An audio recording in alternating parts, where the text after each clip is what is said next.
মা বন্ধের অ্যাকশন, পাড়ায় পাড়ায় অ্যাকশন, গ্রামে গঞ্জে অ্যাকশন, হাট বাজারে অ্যাকশন, উত্তর থেকে দক্ষিণ অব্দি অ্যাকশন।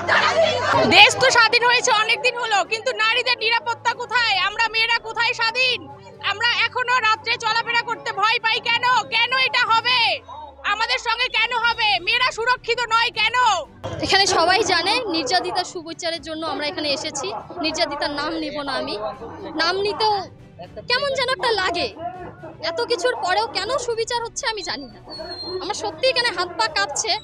এত কিছু দেখার পরেও, এত কিছু প্রমাণ পাওয়ার পরেও কেন দোষীর সঠিক বিচার হচ্ছে না? যেখানে আমাদের দেশের মুখ্যমন্ত্রী একজন মহিলা, সেখানে মহিলাই সুরক্ষিত নয়। খুবই কষ্ট লাগে যে এত কিছু জানার পরেও কেন তাদের সঠিক বিচারটা হচ্ছে না।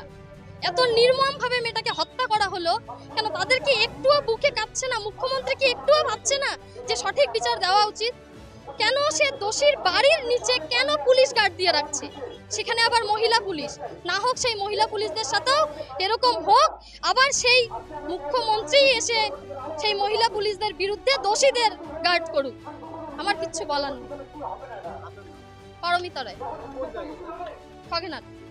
বলবো কলকাতা আজিকর হসপিটালে যে আমাদের ডক্টর ছিল, সে ডক্টরকে নির্মমভাবে হত্যা করা হয়েছে এবং নির্মমভাবে তার উপর অত্যাচার করা হয়েছে। তো এত যদি অত্যাচার করে তাহলে আমরা পশ্চিমবঙ্গের দেশবাসী কি করে বাঁচবো? আমরা মেয়েরা নারীরা কি করে রাস্তায় বের হব?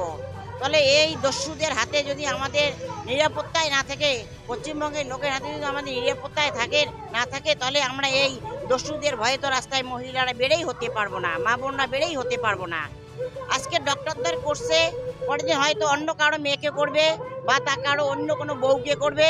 কারণ এই অত্যাচার, নির্মমভাবে অত্যাচার আমরা কিছুতেই মানব না। আমরা দোষীদের চরম শাস্তি চাই এবং এই জন্য আমরা আজকে পথে নামছি। ফাঁসির বিচার চাই, যাতে আবার ফাঁসি হয়, আসল দোষীদের ধরে ফাঁসি দেয়। সেটাই আমাদের সব মহিলা পক্ষ থেকে, পশ্চিমবঙ্গবাসীদের পক্ষ থেকে অনুরোধ করছি। যেভাবেই হোক দোষীদের শাস্তি দিতেই হবে, এইটুকু আমি এখানে বলবো। আমার নাম কবিতা রায় বর্মন। এটা হচ্ছে ধনিরামপুর 2 নম্বর জিপি, খগেনহাট।